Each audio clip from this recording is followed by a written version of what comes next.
Welcome to the Enterey Inbound Sales Workshop. Today, we're going to walk through your technology stack, strategy, and methodology that was all put together to help you reach your sales objectives and work in conjunction and alignment with marketing. This is about reaching common goals, and this is about how we're going to use the tools and programs that were implemented to get there. We're going to start this off by introducing the concept of inbound selling by, of course, comparing it to what outbound selling and outbound marketing is typically like. We're going to show you your value propositions, how you're supposed to construct them, how you're supposed to use them in the sales process. Then, of course, we're going to talk about the importance of and how to execute a 5-minute or less response time to engaging behavior. We'll walk through the connect call, or the first call that takes place when you're able to make contact with a lead that is generated through your inbound funnel. From there, we'll talk about how to use the tools, how the pipeline works, how to manage it, and how to effectively use this as a way to both support your sales process and inform marketing of how to improve the performance of both collateral as well as how the two of you are actually communicating and working together. We will also discuss sales architecture and how you're supposed to actually manage your follow-up when leads come in through the inbound funnel. What kind of messaging you're supposed to use, the tools you're supposed to use, the cadence and follow-up procedure, all of that gets highlighted in this section. And then, of course, at the very end, we're going to tie everything into some other additional resources that you can use to really enhance your performance through this program. Just a quick note, a lot of these resources that we're showing you today, such as the inbound sales certification and the HubSpot sales software certification, are going to go into a lot more depth in the philosophy and kind of more hands-on role-playing type scenarios when it comes to inbound selling than we're going to go into today. But we're going to actually put these concepts into actual practice in your environment. So the best way to really absorb all of this and execute this program in a way that is effective is to really take this in today and then go out and actually get those certifications, take a look at those scripts, play around with it, get your hands dirty with it, and basically put it into play. So, all right, let's get started. Let's talk about inbound versus outbound selling. So there's a couple of things to think about. Now, first of all, what's different between inbound and outbound? Well, first of all, inbound leads know who you are before you call. They're giving you their information. They're also giving you permission to sell and market to them. So there's two things being touched upon here. They know who you are. They've already given you that permission. You have information on them that you know what is basically interesting to them, right? Because you're looking at what web pages they're looking at, what blog posts they're looking at, what emails they're opening. You understand their history, and you can even sometimes see exactly what keywords they're coming in on. But we also know what's really important is we know exactly what point in time they're engaged to your brand, and we see that in real time. This is going to change the mindset around selling. It better change the mindset around selling because they're not going to respond well to your old sales pitch, whether it's a pitch that you've used with existing customers or referrals or a cold lead that comes in off the street. Inbound leads work very differently than outbound leads. What's also interesting and what's different is that you can make a lot of calculated assumptions about their interests. So even though they're not explicitly telling you every little single detail, you can make some assumptions because you're looking at what pages they've looked at, what they've downloaded. And because of those calculated assumptions, instead of this broad, cold pitch, throwing everything you can, hoping something in there sticks, you can talk about the one thing that you know is important to them. And you also have a very limited amount of time to capitalize on their engagement. So they're not going to respond well to the cold pitch. We will talk about what they will respond better to. That's the inbound sales methodology. That's why you should go through that certification. But we'll also talk about some very basic fundamentals here today as well. Again, you can make assumptions about their interests. You can have relevant contextual conversations the minute you pick up the phone and talk to them. And you have a very limited amount of time to capitalize, which means you need to be able to drop everything. You need to have that mindset that if a hot inbound lead is coming through, you see them engaging, you get these notifications popping up, They're downloading the offer, or in the case that the first offer that we're rolling out, it's a series of forms that's going to get them to an analysis of their personal situation. It's ultimately supposed to lead to working with you guys. So when you see those notifications going off, when you have that live situation, is to be able to capitalize on that. How do I make sure that I reach out to them? I'm talking about things I know that are relevant. I know what's on their mind. I know exactly what they're thinking in this moment. How do I not screw this up? Basically. All right. So let's talk about your value proposition. This is a very core concept when it comes to inbound selling. This is feeding everything we're doing on the marketing side. It's feeding everything that you're doing on the sales side. And we both need to be following the same ideas, the same philosophies and concepts. When you look at the website, the new website, it's going to have a lot of this built into it. So if you're speaking the language that the same language that the website's speaking, then you guys are going to be really working together. So the value proposition, we're going to show you the value proposition, but just a couple of things to think about as we go through this. It's not about you; it's about them. So you know this idea when you're pitching, you're really talking about yourself, right? You're saying these are all the things that we do. Does anything in there resonate with you? Well, in this situation, we're not talking about you. We're talking about the customers, the prospective customers. Like we're talking about the problems you have. Now, at the end of the day, you're still talking about you, and you're still talking about your services in this value proposition. But you have to think about the tone and really the subject of what you're saying. So let me show you an example of what I mean. When we talk about the composition of an inbound value proposition, there's 4 parts to it, right? The first part is, who exactly do you help?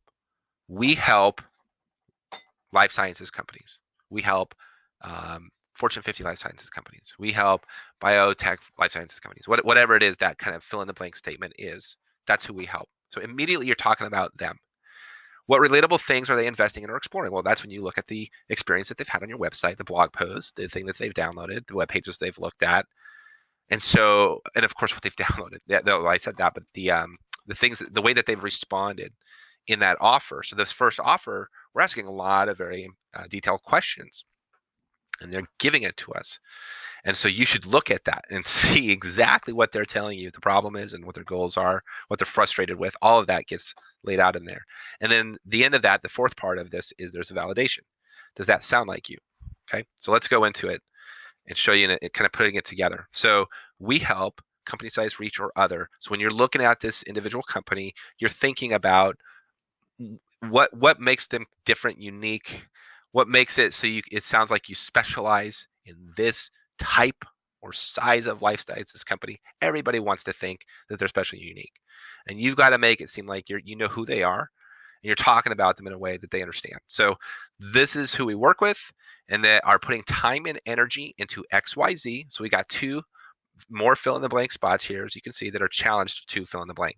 So XYZ, improving operational efficiencies, fixing their processes, etc. So let me go back to this.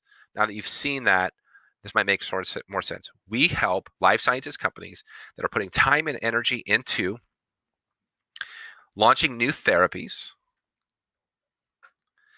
but are challenged to build new processes that reflect their requirements, that build or update processes to keep up with their growth. That's a pretty descriptive value proposition. And if you're speaking to somebody who's going through this, you follow this up with, does that sound like you? Of course it does. They're going to respond with a yes. It's disarming. There's a lot of things about inbound sales that are disarming, and that is one of them. Huh. Can you tell me about that? That's your response. And then one other trick, something that's going to feel a little weird, is when you're saying that, when you're questioning, when you're saying the word I want you to rub your chin. Like you're really thinking. Can you tell me about that? Can you like expand? Like, what do you mean by that? It's disarming. They're not expecting this. Quick pro tip. So look to your SLA for guidance. Let me just jump out of here for 2 seconds. By the way, this is your connect call script. You are not cold calling. You are helping. Remember that. If you want to see your SLA, it's inside of Basecamp, right? So what you do is you go into the message board, you click on your SLA, and inside there, you're going to see version 1, 2, 3, 4. All right. The only one that's in there currently is version 1. You click on that, and that's actually going to bring up this document. This document is a blueprint of how to execute this growth program. We're going to go to client agreement. And if you look, we have these different sections here, right? Sales, this is the big one, 4.3. We're going to talk about your role, accountability standards, the messaging you're supposed to use, response time, the standards and the tools you're supposed to use to achieve that response time, the architecture itself, the follow-up cadence, etc. How the tracking tools are going to work, and then of course how to give marketing feedback. So all of that gets spelled out. We're going to talk about lead qualification definitions, what a marketing qualified lead is, what a sales qualified lead is, and what role they play overall in this process. Persona definitions. So these are the individuals you're targeting. This is a lot about what interests them, their challenges. We built these through interviews. You go into here, you'll actually have links to those interviews. So there's a lot of insight into the customer there. There's a lot of insight into the company that they work for under buyer profile definitions. Deal stage definitions. This is basically the pipeline and how we described and how we got to how we arrived to the architecture that we did, the sales process that goes into it, the value propositions that we just are going to go over here in a second as well that we've just been talking about. So a lot of really valuable information is in here. And so when we talk about go back to the SLA, I'm going to say that a lot to you. If you want to get more information, again, here's the lead qualification definitions, right? This is what a marketing qualified lead looks like. This is what marketing can reasonably expected to accomplish when it comes to qualifying a lead. And this is what sales is supposed to do. These are the questions you're supposed to ask. These are the types of things you're supposed to uncover as you go through that sales and discovery process with individual prospects.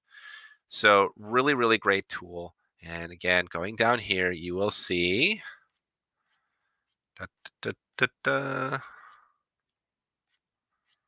value propositions. So here's your primary value proposition, and then number 2, and then number 3. So get to know those, read those, get those. If there's one area where you can build muscle memory by just studying and pitching and practicing over and over, it's in this value proposition area. It's going to give you a lot of insight as to how Enterey can actually help their customers. Okay, so going back, the other area you can get it is, and I showed you here just really briefly, is in the Enterey Connect call script. You will actually see in here, not only we have the kind of the openers and how to get into this conversation, but again, here's your primary persona and your second and third personas. So lots of different areas where this information exists. All right, let's move into it. So now let's talk about the 5-minute response time. So why is it so important that you respond in 5 minutes? Well, because in that 5-minute window that somebody's engaged to your brand, they are considerably more likely to pick up the phone when you call. And when they do pick up the phone and you start talking to them, they know who you are, they know why you're calling, they're considerably more likely to engage in a meaningful conversation with you. In fact, they're 2,000% more likely to connect with you in a meaningful conversation in that 5-minute window versus 90 minutes. So just by waiting 90 minutes, you destroy your opportunities and your chances of winning. The other interesting stat is you're 400% more likely to make meaningful contact if it's 5 minutes versus 10 minutes. So every minute counts. Not only is it important to think about the context of their journey. We talked about the value proposition, and we're showing you how to assemble all these things. We got to do that in a very short amount of time. We got to click on that lead the minute they come in, and then we got to go through this entire process of researching them and constructing that statement before you pick up the phone and call. So that's a lot. So let's talk about how to do that. Okay, so the inbound process is simple, right? There's 5 steps that are going to occur here.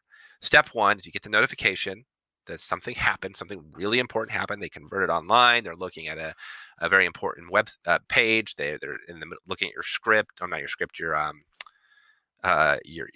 contract, your engagement letter, your SOW, whatever. You get a notification it's live, something interesting happened. You click on that notification, then you're going to scan basic MQL parameters. MQL, and I think we just touched upon this a second ago. Let's go back to this. Let's go back to the SLA. MQL. Right. So we have marketing qualified lead, first name, last name, email address. We know what persona they are. And not only do we know what persona they are one of these personas. We know what profile they are, meaning what kind of company they are. We know their phone number. We know the name of the company. We know the website URL, and we know what their location is. So all of this information has prompted us to call this a qualified lead. Then the sales qualified lead piece is this is where we start filling in goals, plans, challenges, timeline, budget, etc. So we're at the point where we're scanning basic MQL parameters. We're going to research on that lead right away. We decide, yes, this is awesome. This is a hot lead. What else do we need to know about them in order to make this interesting? Or we say, you know what, they're kind of lukewarm, or they're hot, but they're not scorching hot. And I've got this other thing that's really, really important. Let's deal with it later. And then we just make sure that we deal with that later.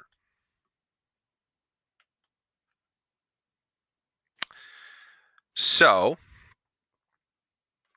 and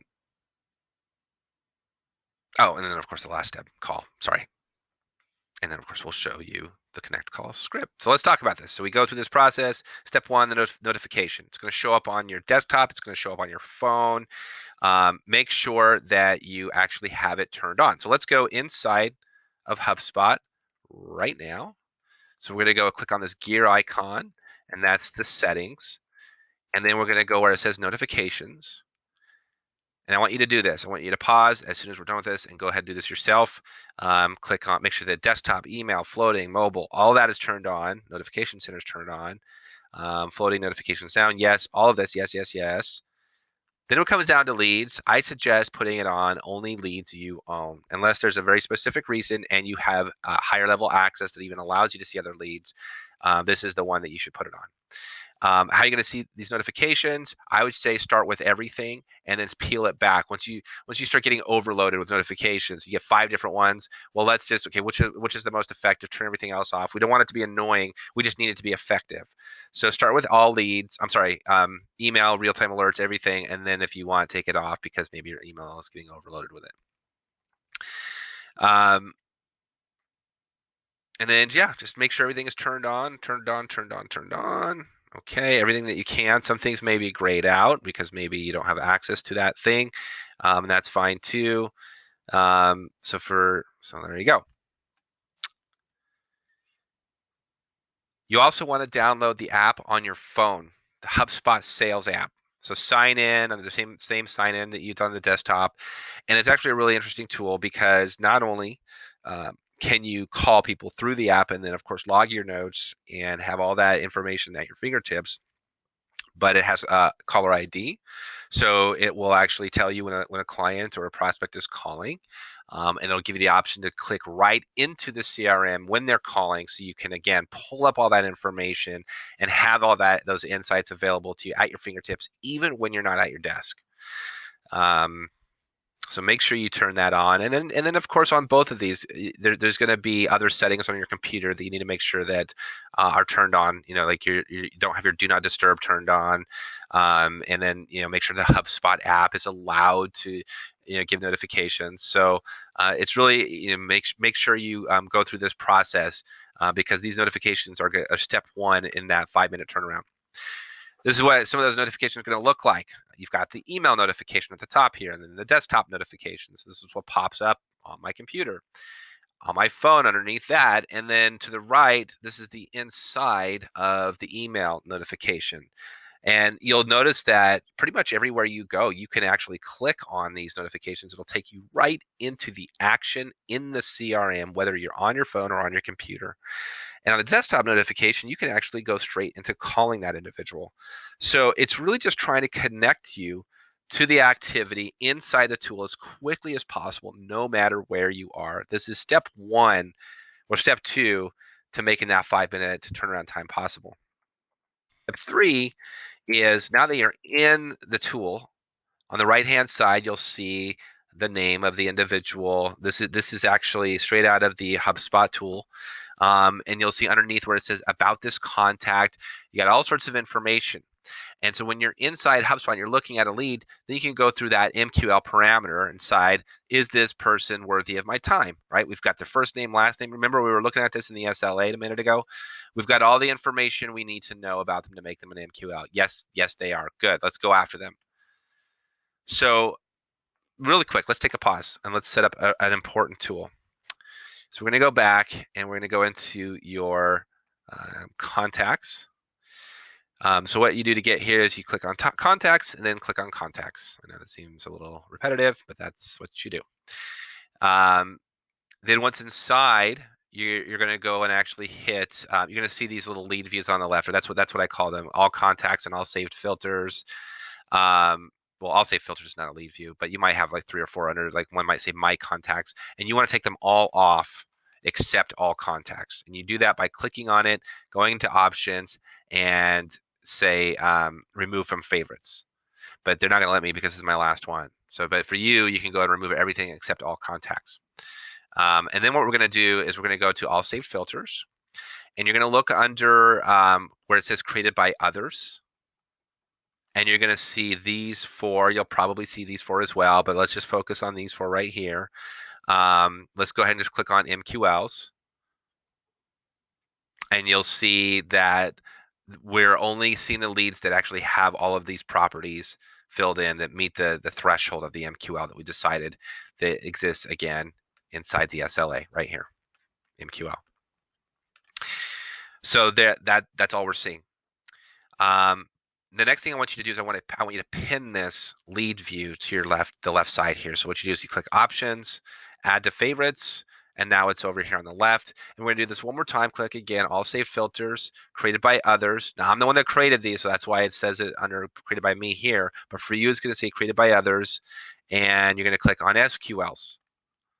Right now, there are no SQLs in the system, but there will be because, and this is not meant to be a big list. This is meant to show you the people who have gone through the qualification process. They haven't necessarily raised their hand and say, I want to go through this with you, but they're certainly qualified and they should be a deal in the pipeline, but for some reason, you just can't get them there.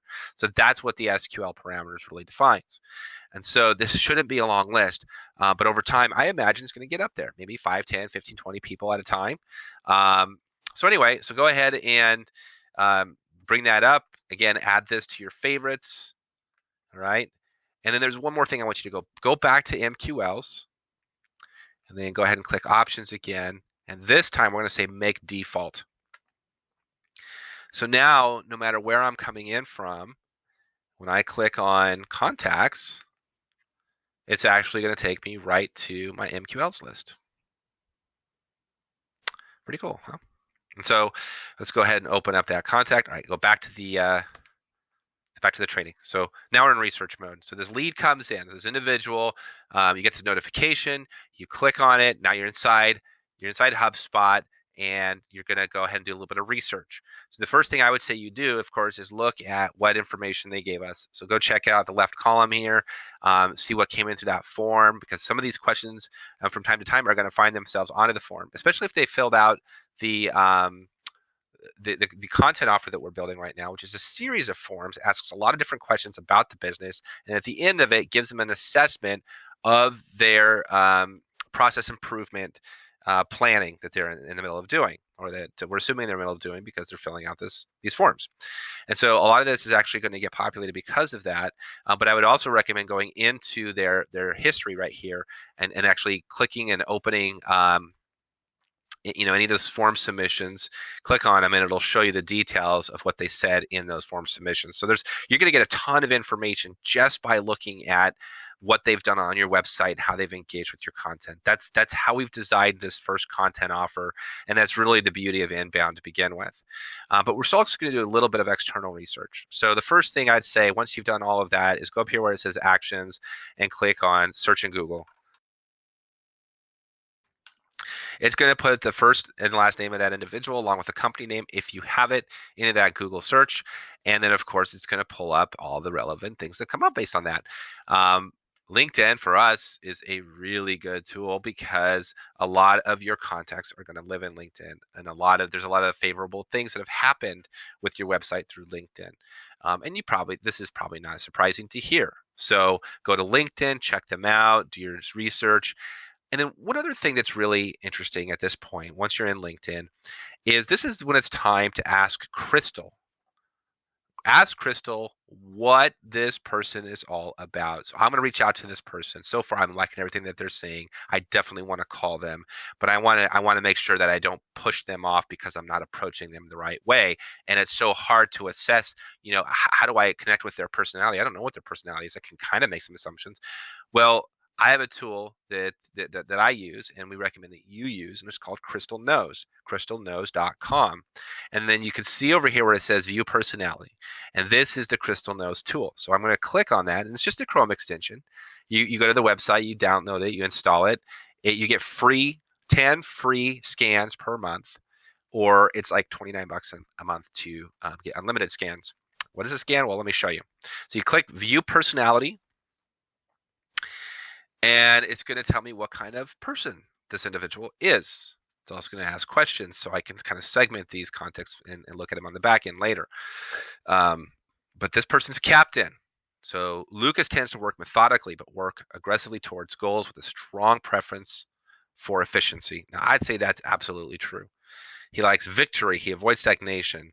And so look, tag, select prospect. Okay, so that has nothing to do with personality. That's just kind of how we're tagging it. They're doing a little bit of moving around of some of the things here. So I need to call Lucas. I'm going to call them, and I want to make a sales pitch, or I want to make a good impression, or I want to schedule a meeting. The point of a successful connect call is to schedule a meeting. That's how we know that the client or the prospective client is interested in going through the sales process with Enterey. So this is what I'm going to do. Okay, let me get advice. This is what I'm supposed to say. The meeting won't take too long. This should be well worth your time. So this is some word tracks we can use. Here's some things I should do. Mention that the meeting will not take long. Oh, that kind of came up twice. Use very concise language. Don't show up late. Don't schedule any more time than necessary. Don't loop others into the meeting unnecessarily. So it gives you very, very contextual insights on how to approach this person. I want to make a good impression. I'm eager to get started. Where are you hoping to find out about this? And there's a lot of the same tips, but it's a different environment. One of my favorite ones is I want to email Lucas, and you can do the same thing. It's going to actually give you subject lines. It's going to give you a greeting.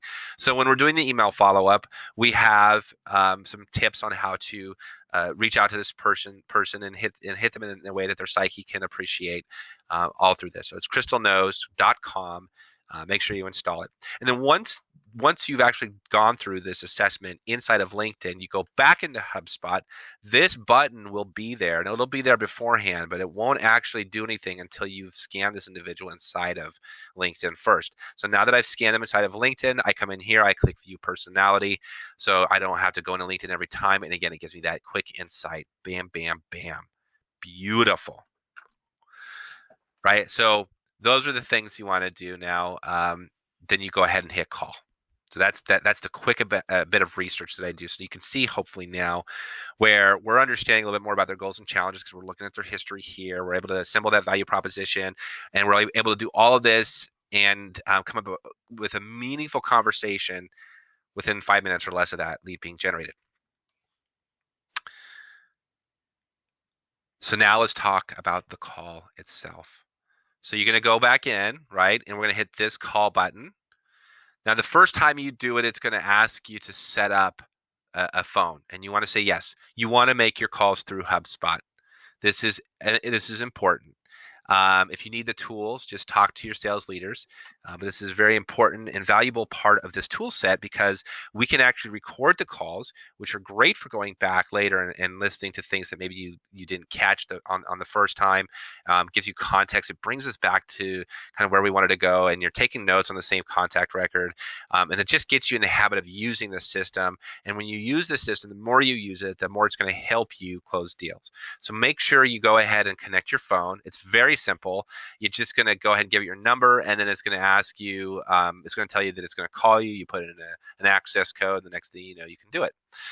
And so now you have the option once it's connected to call from your browser or call from your phone. If you click call from your phone, it's actually going to ring your phone. So if you don't have a headset plugged into your computer, but you do have a headset plugged into your cell phone, that's one way to kind of get around that. So you can ring your cell phone, and then when you pick up, then it will ring the individual that you're calling. But if you call directly from browser, you just hit call from browser and it just dials them right there on the spot. Now it's not going to work right now because I'm calling myself with my own phone number. But I wanted to show you what that looks like because you can see it allowed me to record. I'm calling into California. California has privacy consent law rules, and so it's not going to allow me to record until I tell the individual that I'm recording, as long as it's calling to California. Other states, though, that don't have those consent laws are actually, it's going to automatically record when you call into those states. So just something to think about. And then, of course, you can see here, call outcome, connected, left voicemail. You want to mark that right there. And then you can associate it with any other deals or companies in the system that you want. And another really interesting thing is you can create a follow-up task. So I just called this individual. It's the first time they came in as a lead, and I want to call them in 2 days because that's what the sales process in the SLA tells me to do. And we're actually going to break this down in a little bit, but this is, again, one of those things that the SLA shows you. See, right? So right here, we're going to have, when an inbound lead comes in, you're going to make 3 attempts to connect with them within 7 days. That's assuming they don't pick up the phone. Most of the time, they'll pick up within the first 4 attempts. Often they're first or second attempts. And so then we have in here also the kind of the messaging strategy and the cadence that you're supposed to follow. So 3 attempts in 7 days. So when we're going back into the tool and saying I'm going to call back, I'm going to put 2 days in the first one. Right, so we hit save call, and then I'm going to get a task, and you'll see that the task gets scheduled right here. And I actually was doing this earlier, and so then you can just go ahead and hit delete task if you don't want that task after all, or when you're done with it, you hit the check mark. So I'll hit delete for this one, and then for this one, and you can change the task around. And what's going to happen is tomorrow at 8 a.m. I'm going to get an email notification that says I need to follow up with this guy Lucas. So there's the calling tool. Hopefully you can see the benefit of using that. So now we'll go back into that first call. This is the connect call script. This is that first call. So you get them live, you're going to actually follow this playbook, right? You follow the intro. Hello, my name is Lucas with Enterey. Pause, pause, pause right here. This is important, you guys. Don't speak until they speak. It may feel uncomfortable at first, but the point of this is to get them to give you a little bit of leverage in this conversation. So, hello, this is Lucas with Enterey. Oh, hey, how's it going? I'm good. Thanks for taking my call. And this is where you're going to add your icebreaker. So this is one of those things that's very personal. For some people, you talk about sports. Maybe you see something referenced to their alma mater online. Maybe you both went to Notre Dame, and you could mention something about that. They love that. I know people from Notre Dame. They love talking about it. It could be something that's specific to, gosh, I don't know, the coronavirus that's going around. There's a pandemic right now. It could be something related to regulation, the EU MDR is something that updated. I mean, there's all sorts of things. Make it contextual, make it fit your personality. It could be as simple as, how are you doing today? You get a positive response. You're going to continue with this. Great. Well, I understand you're looking for help with fill in the blank, and that fill in the blank is top of mind.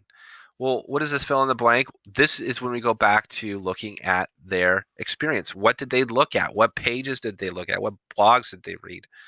I understand that you're interested in process improvement. I understand that you're interested in change management. I understand that you're interested in XYZ, and that this is top of mind. So I'm calling to see if I can help. That's the other difference between inbound sales and outbound sales. We're not here to pitch. We're here to help. This is not about always be closing. This is about always be helping. So the very first thing you see when you come and see this Connect Call script is you are not cold calling. You are helping. This is not even about qualifying. This is about helping. You've done a lot of research. You know that they're worth this conversation. Now it's time for them to tell you how you can help. That way you can determine if you want to keep going. and then actually truly qualify them or not. So I understand you're looking for help. I'm calling to see if I can help. Okay, after reviewing what you downloaded, or sometimes they'll just go off and they'll tell you. They'll just open wide up. Great. Well, that makes sense to me. And then have a conversation with them. Get to the point where you feel confident in your value proposition. Right? We've talked about the 3 value propositions we have. Let's go ahead and scroll down. There's your primary value proposition. So they tell you everything that brought them to your website, that's on top of their mind today. You might give them a little, but for the most part, you're getting them to talk. And then you've built enough of a knowledge of their situation where you can come over here and say, well, listen, we help fill in the blank life sciences companies that are putting time and energy into XYZ, but are challenged to ABC. So it's all written right here. What's really important is that you're actively listening. Yeah, you've got insights when you look at their activity and you look at the profiles. So this should be pretty much ready to go by the time they get on the phone. They might tell you something though. Their words might tell you something different. So just make sure you're actively listening and incorporating what they're saying into your playback here, into this value proposition. So does that sound like you? Why, yes. Yes, it does. Stroking your chin. Can you tell me about that? Or no, actually, you missed the mark, which it happens every once in a while. Baseball, even the best players strike out every once in a while. You'll have better odds than the best baseball players. 33% is not that great if you ask me. You'll have better odds than that, but maybe you do whiff on that one. Okay. Well, we also help fill in the blank life sciences companies that are investing in improving operational efficiencies, creating streamlined business processes, etc., but are overwhelmed by the volume of work and need additional project management support to ensure projects stay organized and they meet their objective, schedule, and budget. Does that sound like you? Why, yes, it does. And then, of course, if they say no, we have one more final pivot. And then at the end of it, if they continue to say no, okay, well, tell me why. For crying out loud.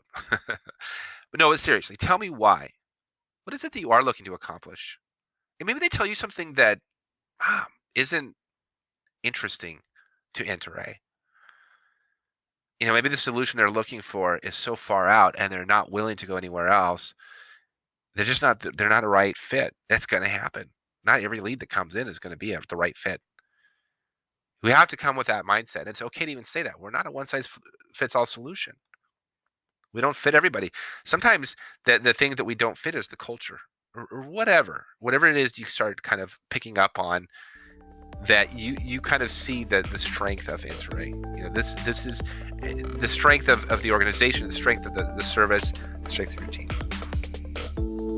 It's okay to bail if they're not good, but it has to be a good reason. So great. Let's say they say yes. This sounds good. And now we go to our close. It's nice to use a story throughout. It's nice to use hey, we had a client like this, and this is what we did for him. It's nice to wrap that story into the close as well. But these are the basics that we have right here. So I would say master the basics and then start adding those other elements as you go. It may happen very quickly for you.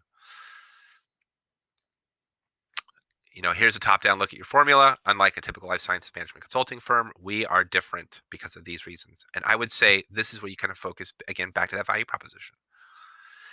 And then we have these bundles, right? And these are going to change. It may not look exactly like what we have written here when you go through this. But I would say it's important at this point, you're going to go through the bundles that you offer, because there may be crossover. There may be things that they are coming in saying, this is what I want. And you tell them about all the other things you do, and they're like, oh, I need that and that too. I think it's good to give them a high level. This is where your pitch comes in. So here's your 30-second pitch. Bundle 1, 10 seconds. Bundle 2, 10 seconds. Bundle 3, 10 seconds. Does any of that resonate with you? Great. Now, in the instance that you get voicemail, which we've already talked about, we have those scripts too. The first one, how can I help? Now, when you go back to the SLA, and we talked about the sales process a couple of times, you will see the first message, how can I help? Second message, value proposition 1. Third message, value proposition 2. In the script, how can I help? Value proposition 1, value proposition 2. So you're going to leave this message. I understand that you're looking for help with fill in the blank. Again, we already know this because we've looked at their website history and that 5 minutes of research we've done. It's top of mind, so I'm calling to see if I can help. I have some ideas that I'd love to share with you. Please give me a call at blah, blah, blah, blah. This is Lucas from Enterey. Again, my number is blah, blah, blah. Thank you very much. Did you notice that I mentioned who I was and where I was calling from at the very end of the voicemail? This is by design. This is very intentional. Don't give them a reason to hang up on you when you're leaving a voicemail. You're calling to help. They need to know that. It's imperative that they know that you're there to help. And if you tell them who you are right away, they may hang up on you, not be blessed to get that message. So you send that voicemail, and then we're going to go back into the tools, right? We made the phone call. We hit record. We did all that. Now the next thing we're going to do is we're going to send an email. In this email, I'm going to pull up a template. By the way, same thing here as with the calling. The first time you do this, it's going to require you to connect your Gmail account to HubSpot. Just click the yes button, follow the buttons, click all the yeses, follow the trail, and it'll get it done for you. It's very easy. And if you have any troubles with it, just on the bottom right where it says help, click that button, ask to chat with somebody, and they'll help you fix whatever problems you have. So once it's connected, then you have access to all of our templates. We're going to go ahead and hit templates, and we're going to go to where it says connect call follow-ups. Connect call 1. Notice, how can I help? It's exactly the same as what's in the SLA. It's exactly the same as what's in the script. So we're going to go ahead and hit select. It brings this email template into the email. Now, if you're doing this in Gmail directly, you can actually have the same functionality inside Gmail or off Microsoft 365, Office 365. And you'll see it fills in my name. How can I help? I understand you're looking for help with fill in the blank. So remember, don't just send these email templates. Sales email templates are not the same thing as marketing email templates. Marketing email templates are meant to be mass communicated. So we're going to be a little bit more broad. We're going to take a little bit more risk, but we're also going to use personalization tokens based on the information they gave us using marketing qualified lead attributes. But when you're doing sales, it's these sales conversations you're having. You have the direct insight. You can the advantage, the human advantage, is being able to kind of look at the picture and make a lot of make those calculated assumptions. So you put that in here. Looking for help with improving process efficiency, and that change management is top of mind. Thought I would check in to see how I could help. Are you free this afternoon or later this week for a quick call? This quick call button is only going to work if you connect your calendar. So we're going to take another quick second, hit pause after I tell you what to do. You go up to here where it says sales, hit meetings, and then it's going to take you to the meetings tool. And inside the meetings tool, there's going to be a big button that says, well, we need to connect to your Google Calendar first. You say yes, and then it'll walk you into making your first meeting link. That first meeting link, the one that says default right here, is the one that this email is going to pull from. This and any email that uses one of your calendar links. So you need to do this in order for this template to properly work for you. So yeah, you don't have to update that. The only thing you need to update is where it says fill in the blank. Are you free this afternoon or later in the week for a quick call? If they click on that, it's going to take them right into your booking page. Right? And as they come in here, they pick a day, pick a time, and you see it has the 3 different options. So for this particular, your default, what I also recommend is when you set it up is have it say 20 minutes, not 15, 30, or an hour. It's very simple to go through this process, and just make sure that you choose a single time, 20 minutes for that first connect call. Okay. And I can actually, once it's in here, we can go in and edit it. See if we'll go,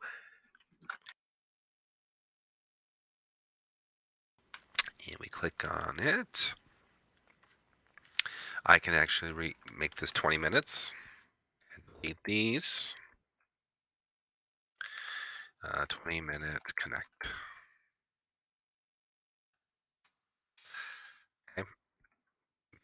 type.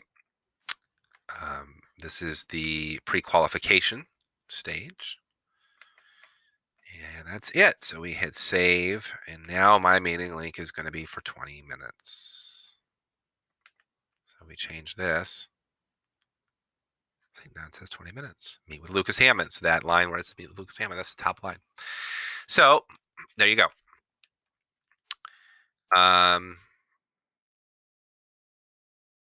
Send this email, and you can do a task follow-up. If you didn't do it when you did the call, you can do it here. All right, we hit send, and we're off to the races. Now, then a couple days later comes by, you get the notification that says, hey, you're supposed to call this guy again. And then we're going to go to the second call, which is voicemail 2, value proposition 1. We leave the pitch, leave the voicemail. Sorry, I keep going back and forth and going to that screen. Then we're going to go ahead and send an email. Again, hit the templates,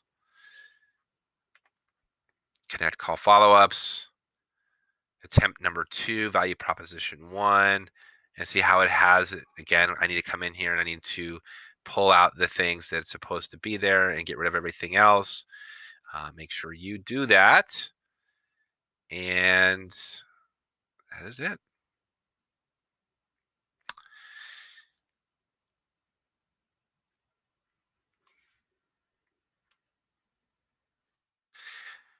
All right, so we've looked at the script in the phone tool. We've looked at the template and the email tool in HubSpot.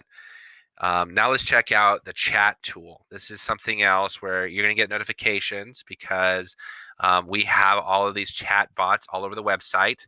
Some of them are trying to plug people in directly with you. So when you get that notification, let me go ahead and pull up the chat bot. All right, so you get that notification and it's going to actually bring you in here. And you'll see we have different ways you can sort it. There's the things that have been assigned to you. Most of the things that are going to come into are going to be assigned to a handful of people. And the way that we're distributing these leads is we're basically saying that the first one there, because we don't have somebody who can be dedicated full time to this, where the first one there is going to go ahead and respond to it. But that will change, right? Over time, it's ideal that we can have one person always be there and then have a backup to that one individual. But so let's say somebody comes into the website.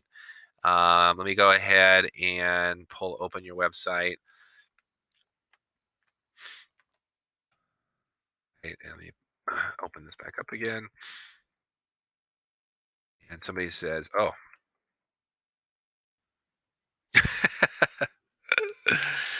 Oh, this is pretty funny. So Nancy responded to my chat from yesterday when we were running this. So she's going to get a notification of that. So somebody has a conversation, and if you go to the very top of this, you'll see got any questions, and this is the bot, and I'm responding to the bot. Give them my name. Great. May also have your email address in case we get disconnected. I give it to them. Okay, can I have more information? This is your persona. This is the name of your company. So the bot's doing a lot of the screening for us. So by the time that you actually get somebody coming through this, they've told us a pretty significant amount of information. You shouldn't be spending a lot of time with wasted opportunities here. And so then you'll see this conversation happen there. And then on the back end, see, is there, Nancy is there. And you'll see it on the back end. You'll see that this is a bot conversation, right? And then it gets taken over, and it's that the part that's from an individual is now in the all conversation, or the assigned to me, or the chat, those three. So this is the chat, which includes everything, and then this is the bot, which includes everything up until the live person. Now you'll also notice on the right here where it says this could be a contact. It's because it recognizes me through my IP address, through a cookie that's installed on my browser. So it knows that I'm part of Orange Pegs. Well, great. Sometimes it doesn't. Sometimes the contact's not in there yet, or they're using they haven't converted on a form yet, so they're a lead in your database, but we don't really have anything beyond the fact that maybe they're a cold lead, maybe there's something you put in the system yourself. Maybe you copied them on an email that you sent out, and that got them put in there, but you still never gathered that IP address or installed that cookie. So anyway, you can connect it here. If it's not a contact, it'll give you the ability to find that contact and attach this chat to them. So when we go into this contact record, we'll actually see this chat show up in their history, right? And so this just happened, and it's bringing it up. The most recent part of it is bringing it to the top of it. And so maybe it's like, okay, I see this lead, and I'm going to go to the notes, and I'm going to say, "Hey Nancy, this one's mine. Mine." Now she's going to get a notification that says, well, it says that, um, and fine, whatever. That was a little aggressive. We don't. That's not necessarily how this is going to be used. But you might see something more like, Mike. You might come in here and type something. Well, hey, did you see this lead come in? Or I know this person. Say this and this. Or here's something that might be relevant to it. But the idea is that we can have conversations with each other by using this notes tool. It's also available in the inbox itself, right? If we're looking at the chat and we comment on it and we say, okay, hey Nancy, oh, she's gonna be so mad at me for all these things she's getting. How you doing? Did you call him? Did you call him? Okay, whatever. But that now we have this conversation happening on the back end, and you see it's not happening um, to the actual individual right here. So I'm sure I have some explaining to do, but if you're watching this video now, hopefully you understand what was going on today. So that's how the chat tool works. So it's the same way. If somebody comes to the chat, how can I help? They're usually pretty direct about that. There's usually not a whole lot of back and forth or cat and mouse when people come in through chat. All right, let's talk about how to manage your pipeline and use the tools to get the most out of the deals that you have, that making sure things don't fall through the cracks, and that you're using the tools properly. So we're going to go into the contact record again. So let's go ahead and click on Lucas Hammond. And now we decide we've had this connect call. We connected. Everything went well. Yes, he wants to set up a meeting. So now we want to create a deal. There's two ways we can do it. We can go into the pipeline directly by hitting sales and then deals. And that's going to take us into the pipeline where you'll actually see all the deals in there, the different stages that they're in. Sales Accelerator 2020 is the default pipeline you should be using unless you're talking about renewals or extensions. I'm sorry, unless you're talking about just extensions. Renewals and regular sales, I am flubbing this. New sales and upsales go in the sales accelerator. Extensions, so in other words, renewals go in the extensions accelerator. Okay, now that we got that out of the way. So we can either create a deal here, or we can do it directly through the contact record. So let's go ahead and do it through contact record, because actually it's a little bit more efficient that way. It brings in the name of the company, says new deal, it does all this sort of work for me, and I would say that's correct. That's the way we want to go. We're going to say, oh, nope, wrong pipeline. So we have to go to Sales Accelerator 2020. And then we're going to go to deal stage connected, pre-qualified. Well, we've decided, so our different stages are connected, qualified by discovery, qualified by presentation, final proposal sent, decision maker brought in, fully executed SOW received, closed won because the payment vehicle has been received. So the fully executed SOW is a great point that we should be celebrating, but it's not over until we get paid. So make sure that you understand these different rules. And we'll talk about each one of these here as we go through and show you how the tools work. So connected, pre-qualified, you always start here. Even if you're already at this point, start here. We need this data, but do your best not to lag on this. We want to know in the moment when a deal goes from connected to qualified by discovery, make that change in here. That's really important to us. It helps us, keep updated on what's going on, which allows us to not be nervous or ask a lot of questions. And it informs the kinds of behaviors that are going on in marketing that are influencing these outcomes. And so we want to see these outcomes as close to real time as possible. So again, we're going to start with pre-qualified, connected, deal type, new. Obviously, that's a new deal. Growth means this is an upsell, or extension, meaning don't put it into the sales accelerator pipeline, put it on the extensions pipeline, but go ahead and still mark it as extension. Okay, so we're going to call this a new deal. And we know just from our own personal experiences, the deals probably take about 6 to 8 weeks to close. Being that we have this recession and pandemic going on, might take a little bit longer, might go a little bit faster. It's kind of hard to tell at this point. Now, maybe we have an idea of how much it's going to be worth to us at this point. It's not required to put in the deal description. Put whatever information you have about it. This is they want to improve processes around a product launch, a new product launch, or improve processes, manufacturing processes. Yeah, there we go. For their hand sanitizer. Okay. And so the project start date, whatever the person tells you, I think it's going to start around this. I think this is when we want to have everything brought to completion. That's the project end date. Maybe they tell you this, maybe they don't. That's why it's not required. I'm going to go ahead and leave it blank. And then because I am building this deal out of the contact record, it automatically associates me with the company. It also automatically associates me with the contact. And it also automatically defaults to adding the timeline from the company, from the contact for the last 30 days. Now, you can change this to say 60, 90, or even a custom time frame. If it's a little bit longer, maybe there's a longer history that led up to this deal, and you want to bring that history in there. So just make sure you use that information, and then we can add a product. So let's say for this particular person, they're saying it's a process improvement. We think we need a full scope, so we're going to go ahead and add that product, the discover, the solution design, and the implementation. And those things are subject to change. Keep up to date with your internal team directly if they are different than that. But this is the way they were when we first started. So, and then we're going to go ahead and hit update deal amount. And what this is going to do is going to create a deal amount based on what's tied specifically to these products. And so when we hit create, now we could see it's a $150,000 deal. It did that automatically based on updating this product based on deal amount.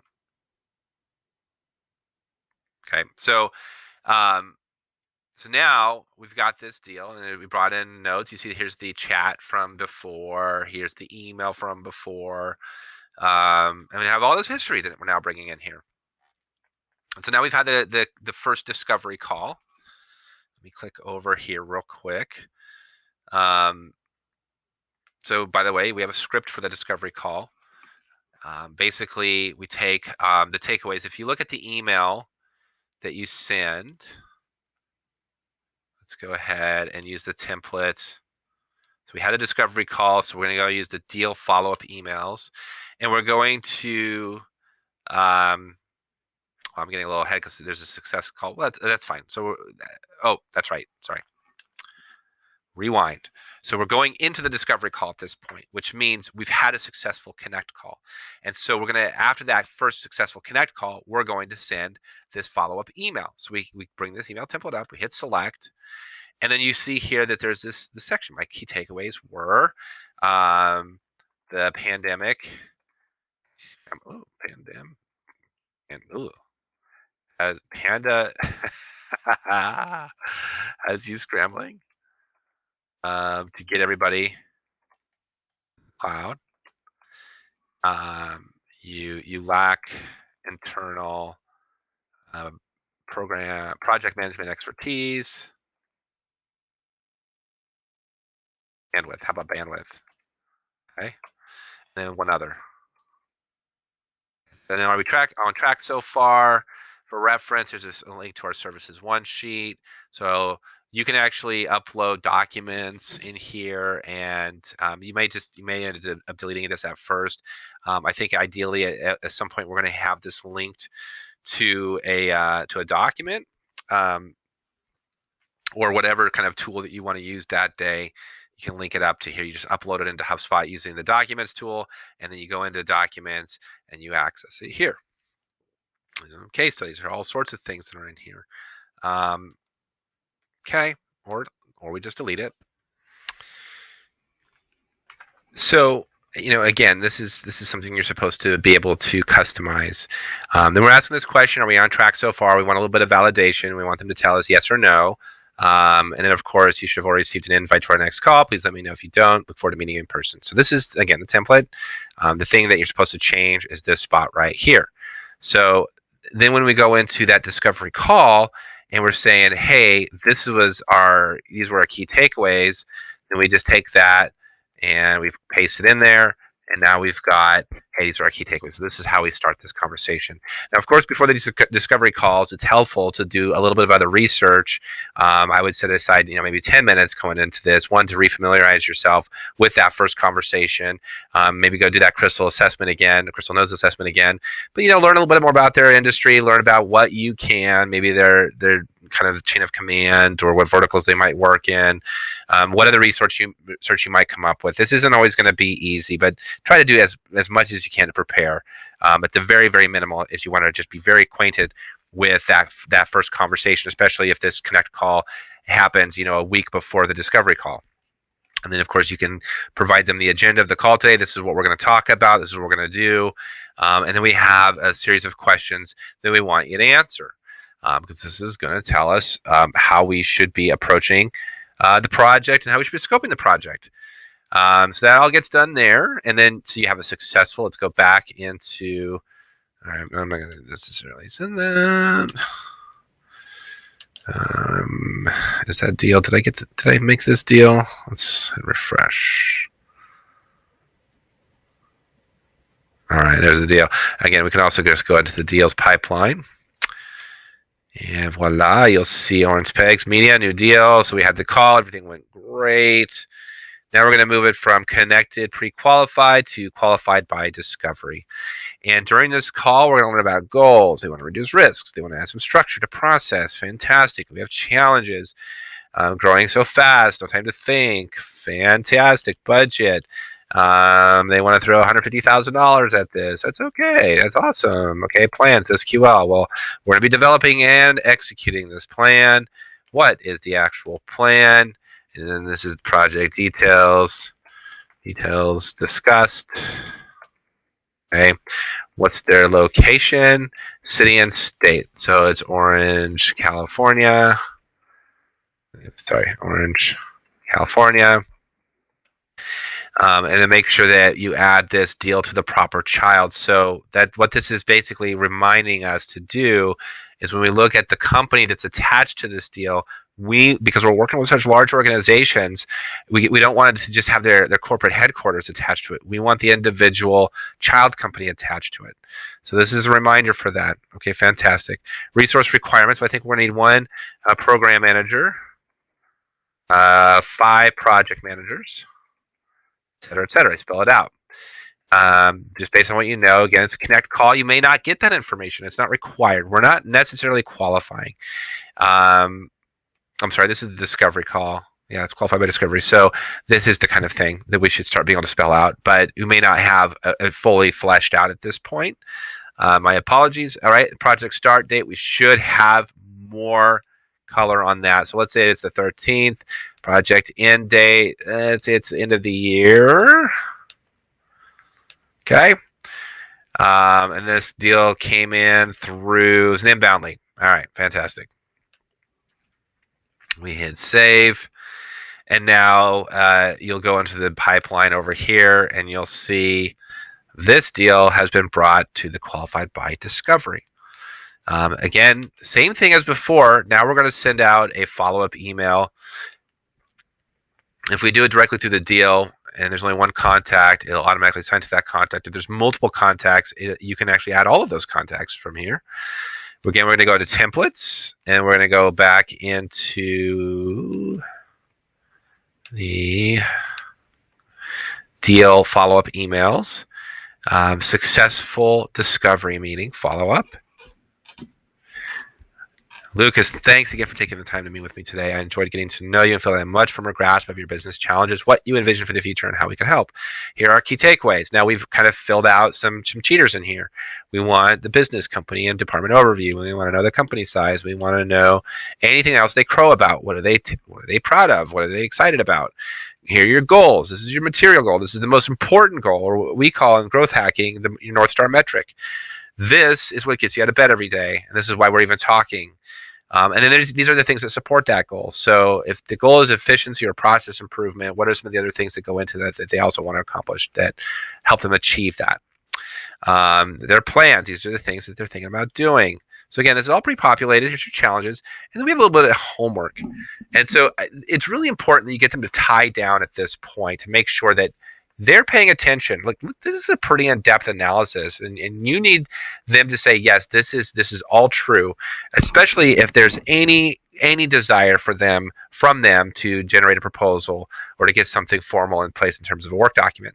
So get them to ask them something. What do you think about my takeaways from above? And maybe some other questions that pop up. Here are the questions. And then, of course, the next steps are all spelled out there. And then you hit send. So the idea is that you don't get off that discovery call unless you have the next call scheduled. That's the ideal scenario. In this case, we have a click here to schedule. Remove this if it's already booked, because sometimes you're dealing with a lot of different schedules. Not everybody's on that discovery call with you. So give them a link to your calendar. Again, same thing. It's going to go to your default calendar. And that's about it. You hit send and you're off to the races. So you go from there. Let's go ahead and close that out. Now you go from qualified by discovery to qualified by presentation. It's going to bring up fields that we already have answers to, but it wants us to basically update them. Has anything changed? If the resource requirements change, now that's required field. Before it wasn't required. Everything here is required. What's this close date? What's the amount? All of this information needs to be plugged in. Okay, we hit save. We're just confirming that everything in there was already accurate. And then because they had the presentation, and then now that they've got to kind of send it around, they're like, okay, yes, we want to see a proposal. They tell you this is what we want to see in that proposal.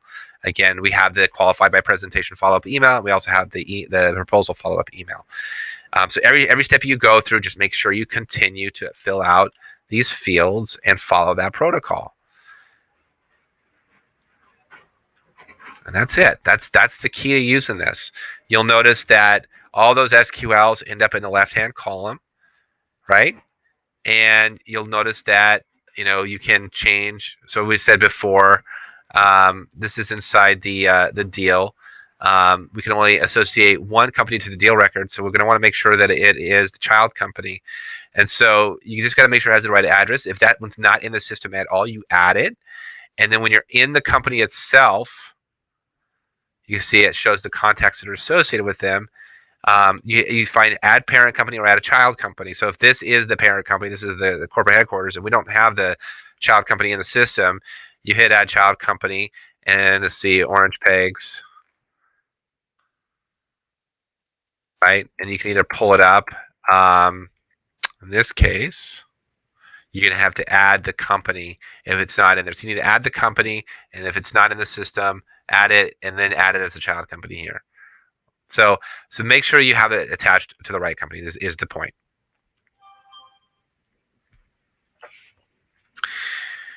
So that's the pipeline tool. Now let's talk about the prospecting tool. This is one of my favorite things about HubSpot. When you go into reports and you click under analytics tools, at the very bottom, you'll see something that says prospects. Click on that. I think this should be under sales, marketing sales, but it's here anyway. And you'll see businesses that are on your website. And so these are not people who are necessarily filling out forms. Sometimes they do, sometimes they don't. But this will give you an idea of who's looking at it. Now, mind you, some of these things aren't going to matter, right? They're not going to really apply. There's a lot of internet service providers. We don't care about internet service providers. The schools, right? Themselves. It's usually not as exciting to see a school up there. Because it usually just means, unless there's a career fair or something like that, which is probably why you saw so many students from Notre Dame actually visiting the website this year. But the idea is that it'll show, like, see, this was PricewaterhouseCoopers, and you can actually click on it. So you see, well, what is Finwall Inc.? You click on it, and it'll actually take you to the website. Some of these will be in the system already. Some of them won't be in the system. Fresenius. Okay, so obviously this is somebody you guys know. But you'll see that if it has this little check mark, it means they're in the system. If that check mark is not there, you can just simply click on the profile and then add company. And you can also click from here and go look at them in LinkedIn. So if you're seeing a company that you don't have any customers from, or you have leads, but you're not engaged with those leads, they're not giving you the time of day, and all of a sudden you start seeing that company show up here. check out on LinkedIn. Go look at where they're located and see if you can track down somebody who might be responsible for that traffic. And if it's an interesting company, add them to the system. You can also look, you see Bayer, right? We'll pull up Bayer, and then we scroll down. It's going to bring up some related companies as well. So if you want to do a little bit of outbound prospecting, well, let's bring in Abbott Laboratories. And it'll show you, oh, they're actually already a company in here, and it'll show you all this, the background.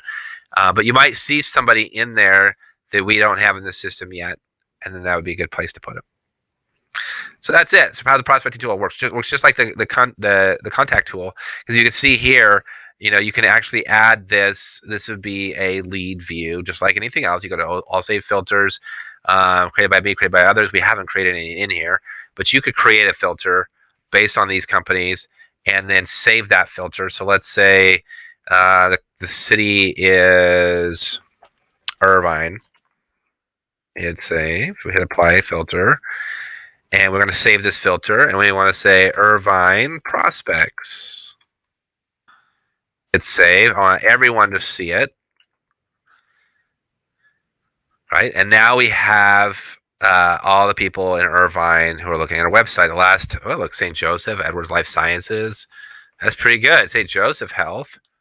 That might be worthwhile. They're from Irvine, right? This is the hospital. But again, look, you can view in Google. We can go look for the people in Irvine, in and around Irvine, and who might be interested in working with a service like yours. Find them in LinkedIn, add the company into HubSpot, and then now we can start tracking our sales activities. That's how the prospecting tool works. And just like everything else, we can pin this up. So let's go ahead and add this to favorites, and let's go ahead and make default.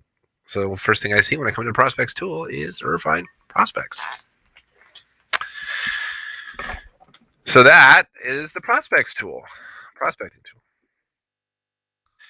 So we've gotten into the weeds. We've gotten into a lot of details about how your sales program is supposed to work. Let's take a quick step back and show you at a high level what that looks like from a 40,000-foot overview. So first of all, let's talk about your accountability standards. And these are also in your SLA. So remember, we go back to your SLA. Let's see, where it is it? Right here.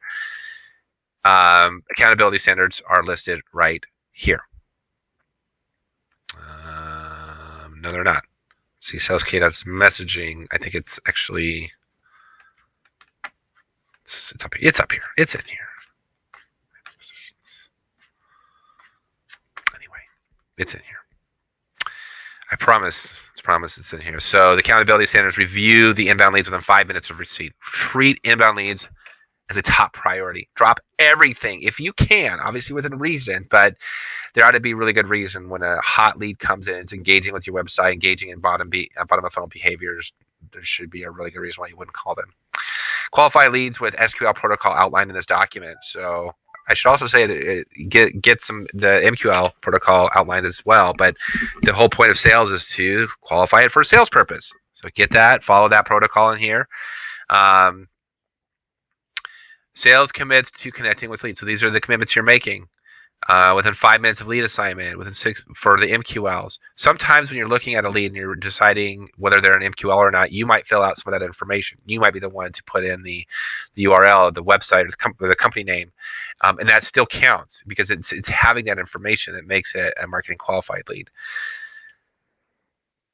Here we have the process, right? This is how you're supposed to follow up. The first reach out attempt is how can I help? And then we do the first value proposition and the second value proposition. This should all be within the first 7 days. So that first call, the follow-up after that is 2 days. The follow-up after that is 2 days.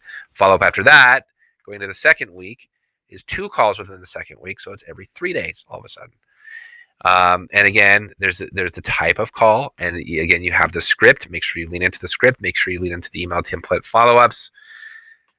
And then the very last call is the breakup call. Looks like you're not ready.